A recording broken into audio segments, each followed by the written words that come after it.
Shota, Aizawa Podfics. Today we're going to be reading Learning to Adapt to the Fall by Subpub Dog, Chapter 2.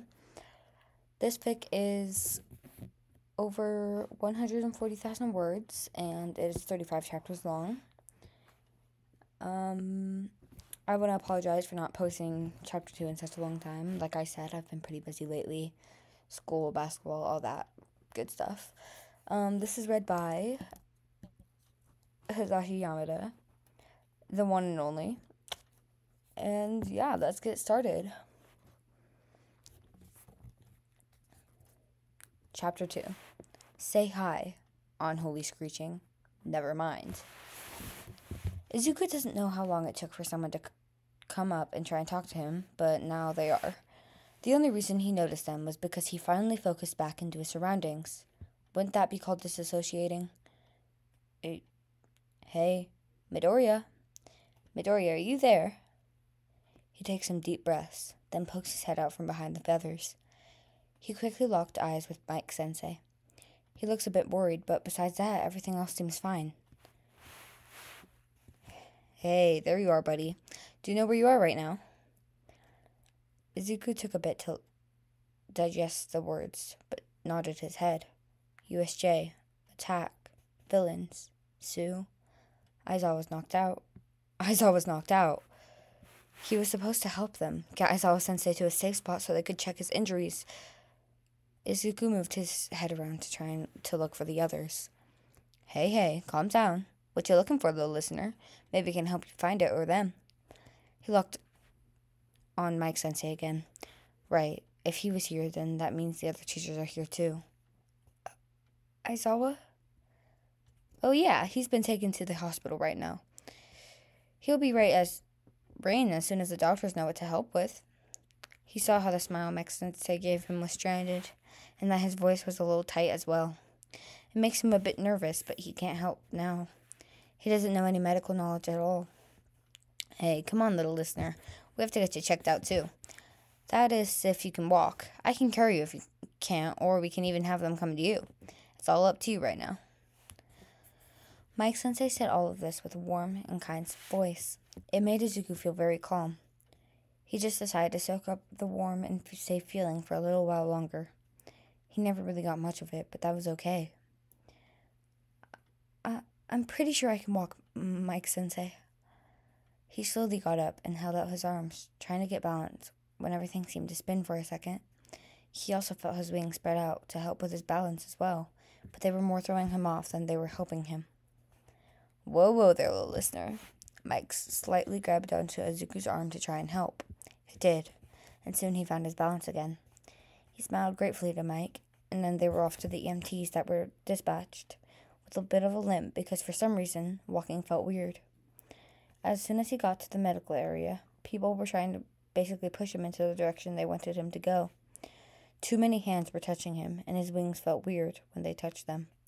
They shouldn't be touching them. As quickly as they started to direct Izuku where they needed him to go, he was already screeching at them in more of a bird's defense screech than an actual human yell. This seemed to shock the EMTs, and Mike just cringed at the volume, which probably hurt the other people's ears. He has something to help with noise dampening, so Mike is fine. It felt like something on Izuku's head was lifting up, and he could feel the feathers on his wings and back also lift up. He wanted them to not touch him so much. It was too much, and he didn't like it, but Mike is fine. One pair of hands helping him stand and walk is just fine. Thank you very much. Hisashi didn't know what to think when they got the message from All Might. He was on his way to the USJ mid-call and was saying they were under attack. Villains were hurting the kids. His heart stopped because Hisashi knew that if the kids were being hurt, that either meant they got past both 13 and Shota, or they scattered them somehow. All the classes were informed to not under any circumstances leave their classrooms, and if they have to, use their quirks for self-defense. All the teachers were on their way over with a bus, and they intercepted Ida along the way. The poor boy looked so tired and frightened. He gave a more in-depth report on what was happening at the USJ, and it was honestly making Hisashi worried. A warper, Too many villains. The warp was separating all the students from the teachers, and Ida didn't know if they were all still in the building or taken somewhere else entirely, let alone alive.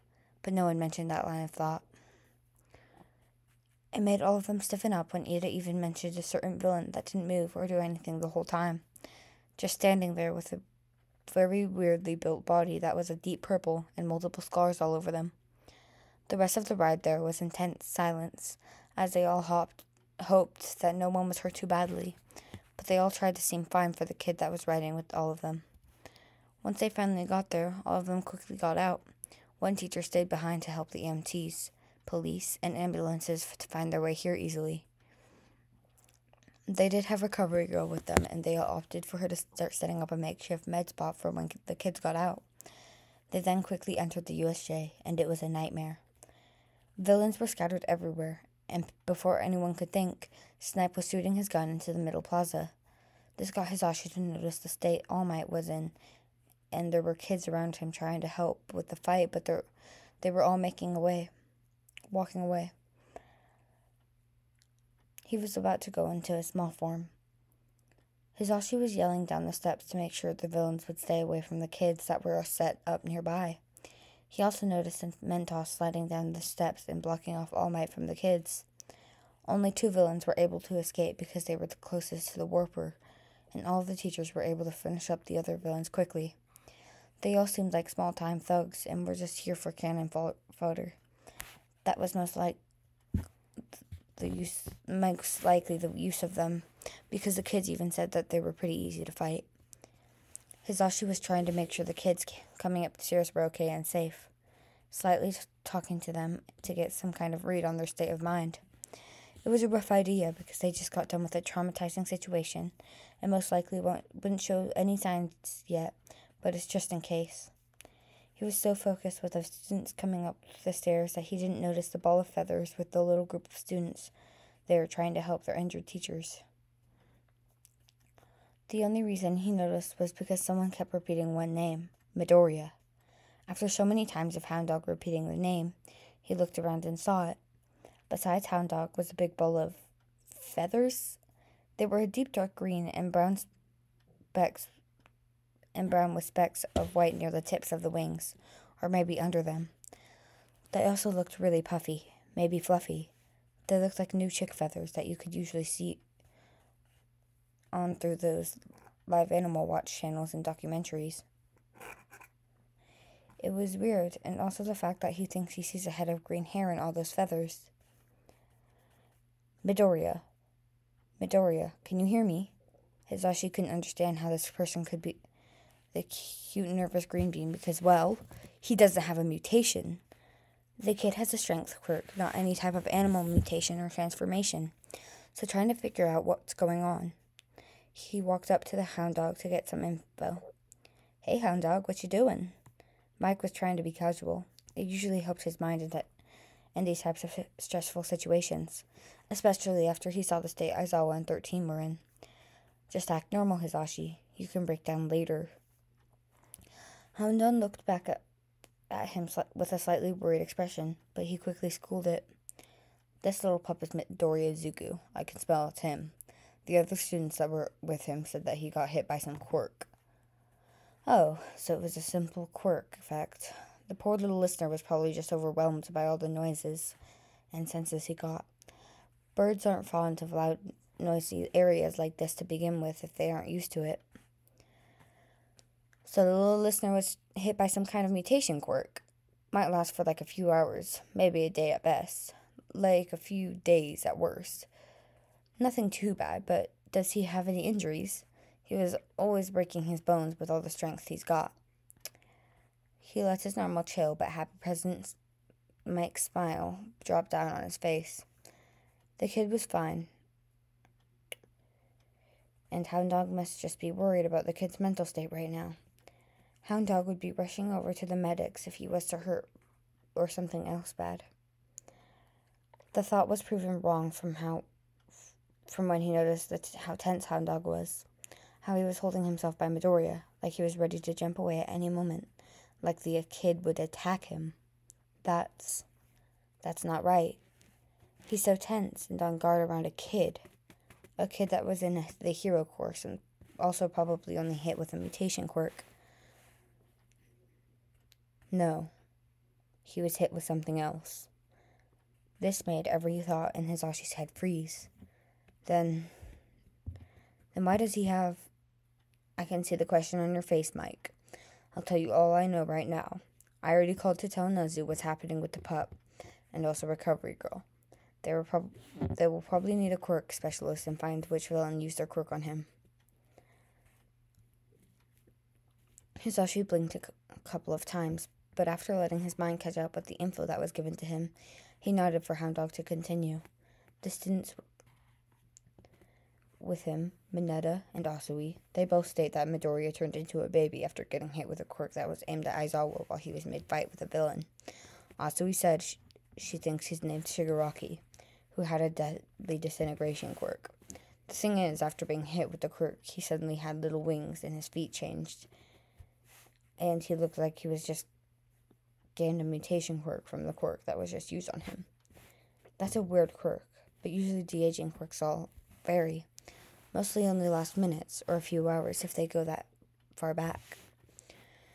Very rarely would you see a quirk that de-ages someone that young and sees it lasting for a day or more, but there were some that existed. So, if Midoriya was affected by a de-aging quirk, what's with the wings and... Hisashi then saw the very sharp talons-type beak poking out of the feathers and the other bird features on him. Shouldn't they have, gone away by now? Hound nodded, but turned his attention back to the kid. Yes, that's what I thought, but they said that they stayed and that even Midoriya was confused by it. They move all on their own. Also, he even mentioned that Izuku looked more comfortable with them on, but he seemed to be bothered by all the noise. Hisashi nodded along to the information that was given to him. He knew quirks well enough. He was very good at taking them apart and learning how to use them, so he can maybe help a little bit before the specialist gets here. It can hurry up the process, and that's probably why Nezu and Recovery Girl were trying to get the others to help. Also, he said he started to space out more and lost focus after a certain point. It was most likely due to shock, because she was even mentioned how he almost had the disintegration quirk used on him, but Aizawa was able to stop it before his head was smashed into the ground again. That's why I'm here, trying to help ground him again, but it seems that nothing I'm doing is working. Hound Dog looked to be getting a little annoyed, but not as a little listener. But just because he couldn't help. This was the man's main profession besides hero work, so of course his anger was a bit high, especially after what they all had to go through with this attack.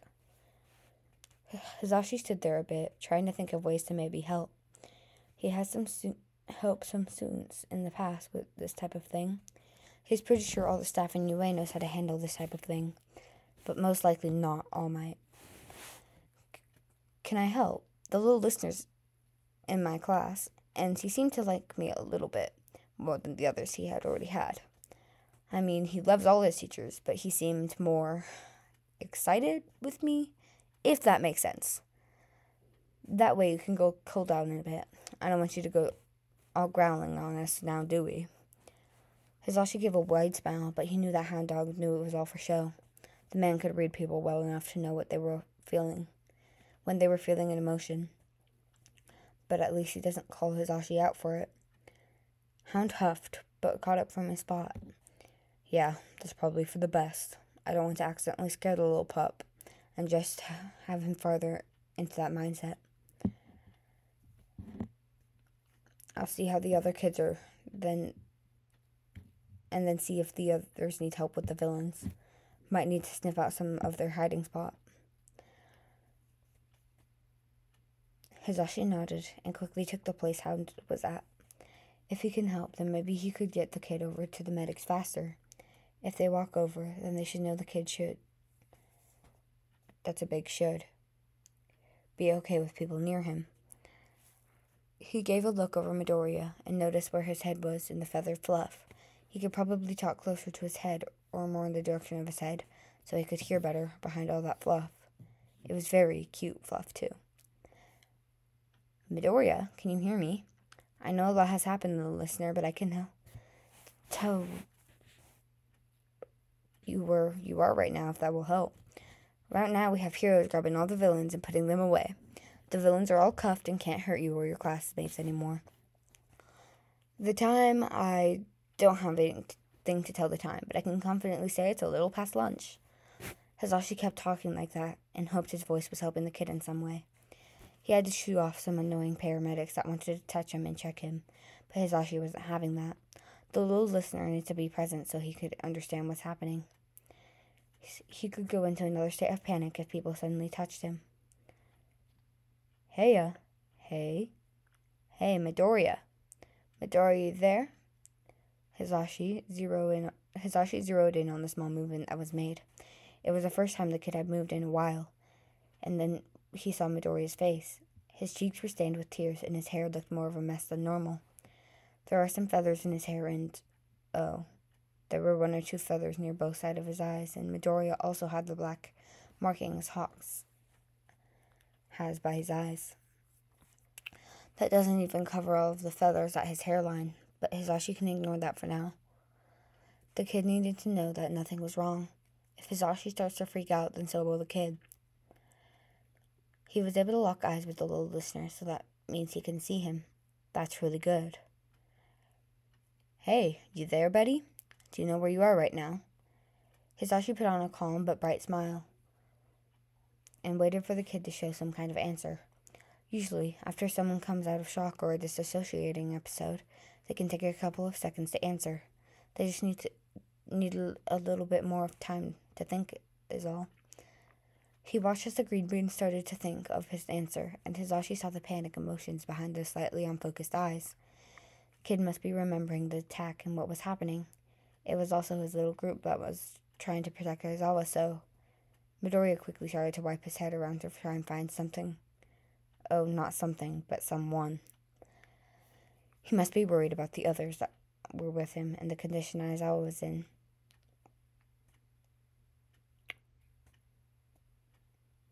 Positive thoughts, Hisashi Yamada. Positive thoughts help. Hey, calm down. What you looking for, little listener? Maybe I can help find it or them. He needs to try and get the kid to calm down and get to know if he was looking for the next fight or the injured.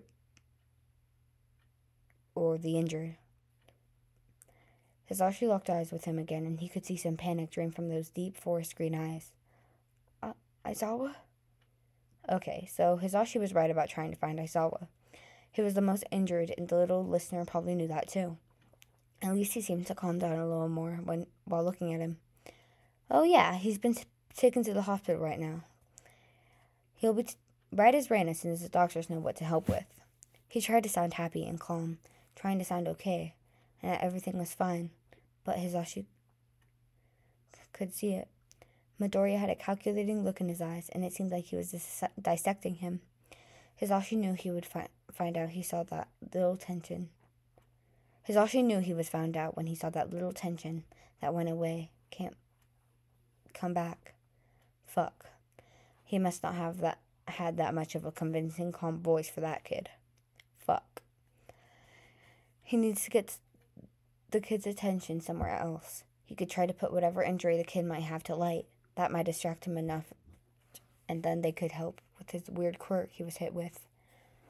Hey, come on, little listener. We have to get you checked out, too. That is if you can walk. I can carry if you can't, or we can even come with you. Or we can even have them come to you. It's all up to you right now.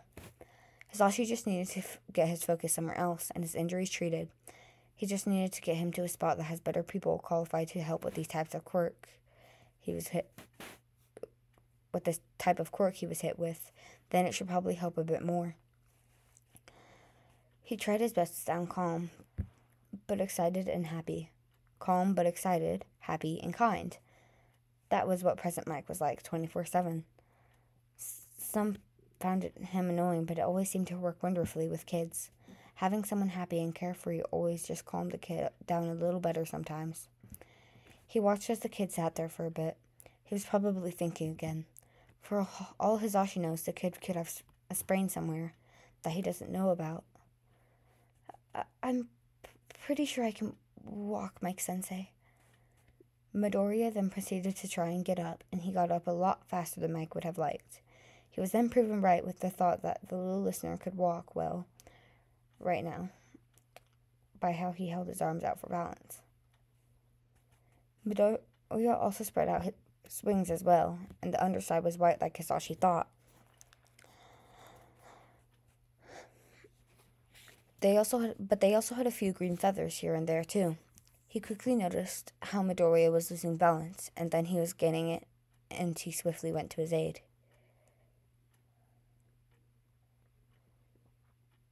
Whoa there, listener. He grabbed lightly onto Midoriya's arm and tried to steady him a bit. He was happy that he was able to help the green bean stand better. Hisashi got a big, bright, thankful smile to return the help he gained. It really warmed Hisashi's heart. He was then able to help quickly make their way over to where the little med camp was made. The paramedics were traveling between that and the ambulances.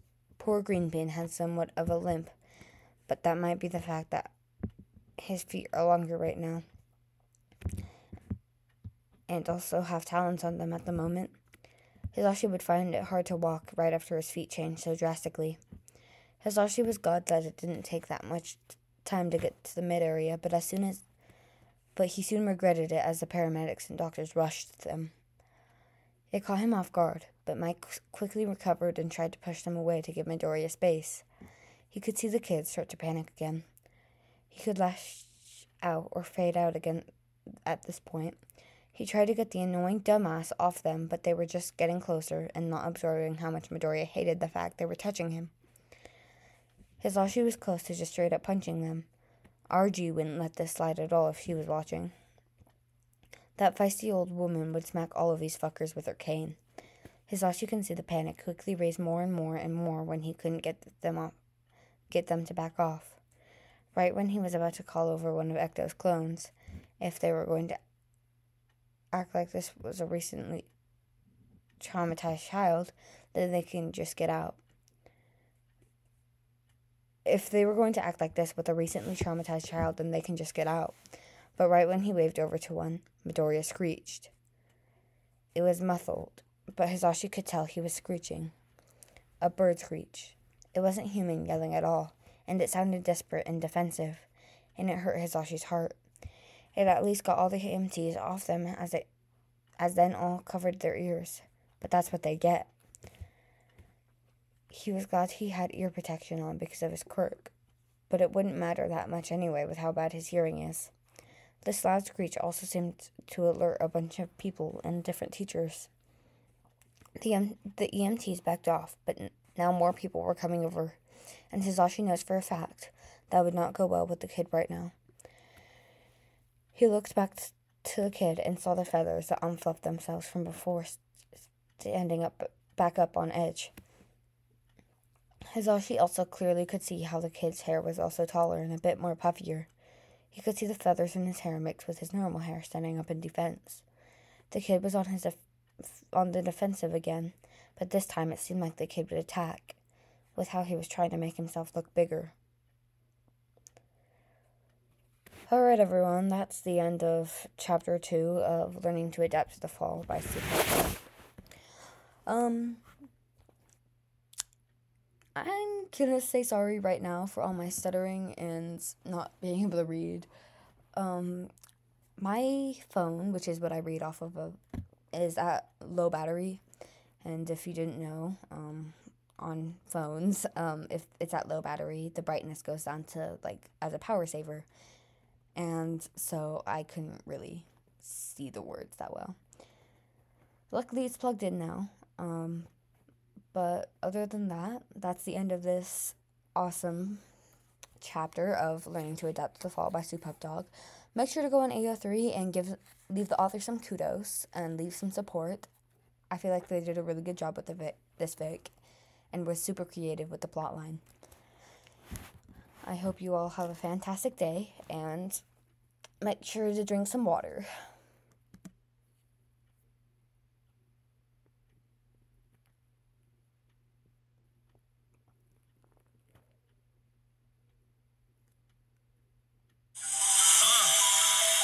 Rico what? Heritage.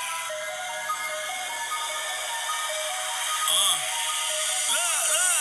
Yeah. You come with me, I turn you into a pro. I'm not an amateur. I'm sharper than the average cutlery. Commit a massacre. A man of war, steady rocking your scapular. Haters inside a canister, scared of my 40 caliber. Everything I do easy. Hella. Fur coat like Kiwi. I ain't got me no Maybach, but I think it's time to go get it. I dug a bitch New Yorkie. Niggas be talking, they don't know my story. Soon as I got me a foreign, they started to hate that I pulled up my Ford. I got some haters talking, they been getting root canals. They wanna go to war, I chew them up just like my fingernails. I roll with shot as fuck to chill, I can't afford the bill, but if I do, they know I get it. Poppin' like the 40 cal.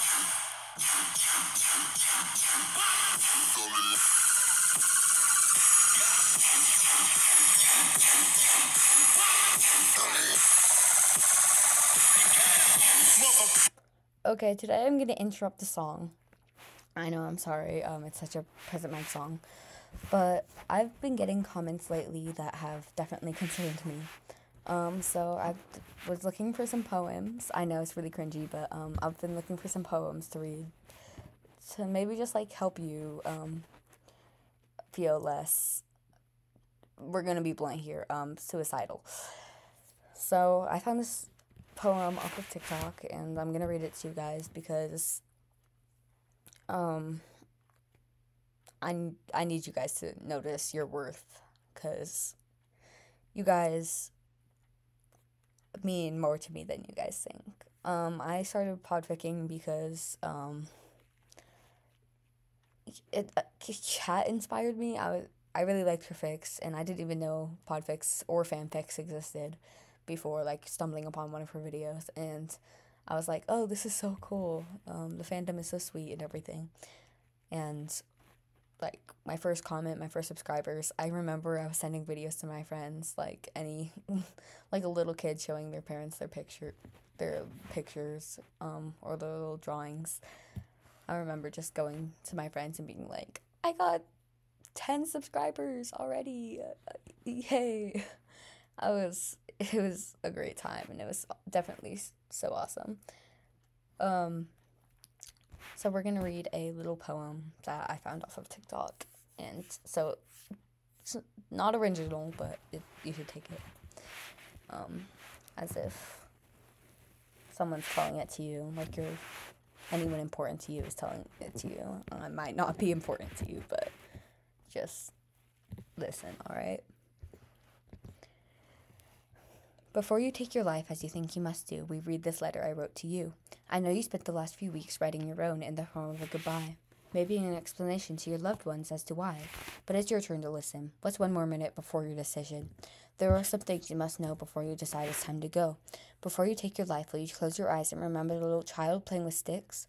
She wouldn't want you to forget her. She didn't think you would make it this far, the future unknown. But she imagined what she would be like, older and grown.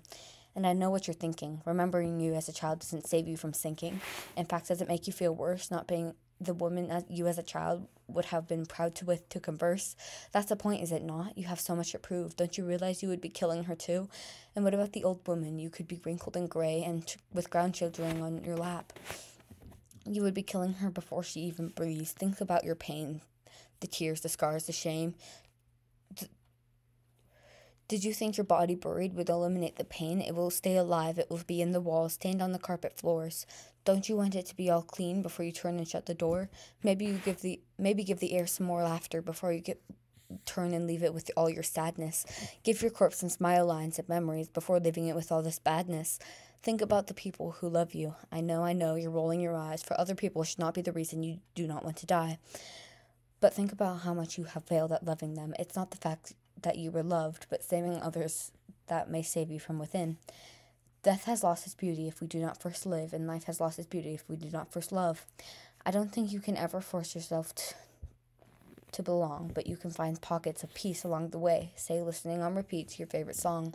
And I don't think you can save anyone, but you can certainly save yourself.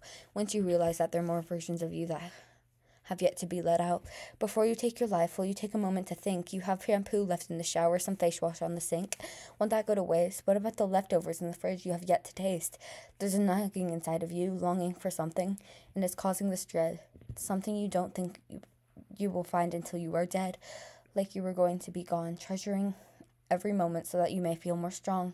For a life that is hard to live is better than no life at all. Before you take your life, will you remember to call everyone you've ever shared a laugh with?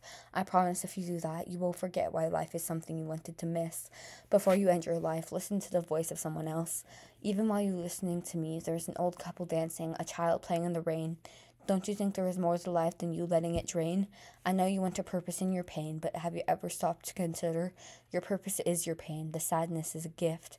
Not that you have an excuse to drown in your tears, but so that you may be an example of triumph for others as you swim to the pier. Before you end your life, can you make it one more day and always one more day? I want you all to linger on that because I've really worried about you guys.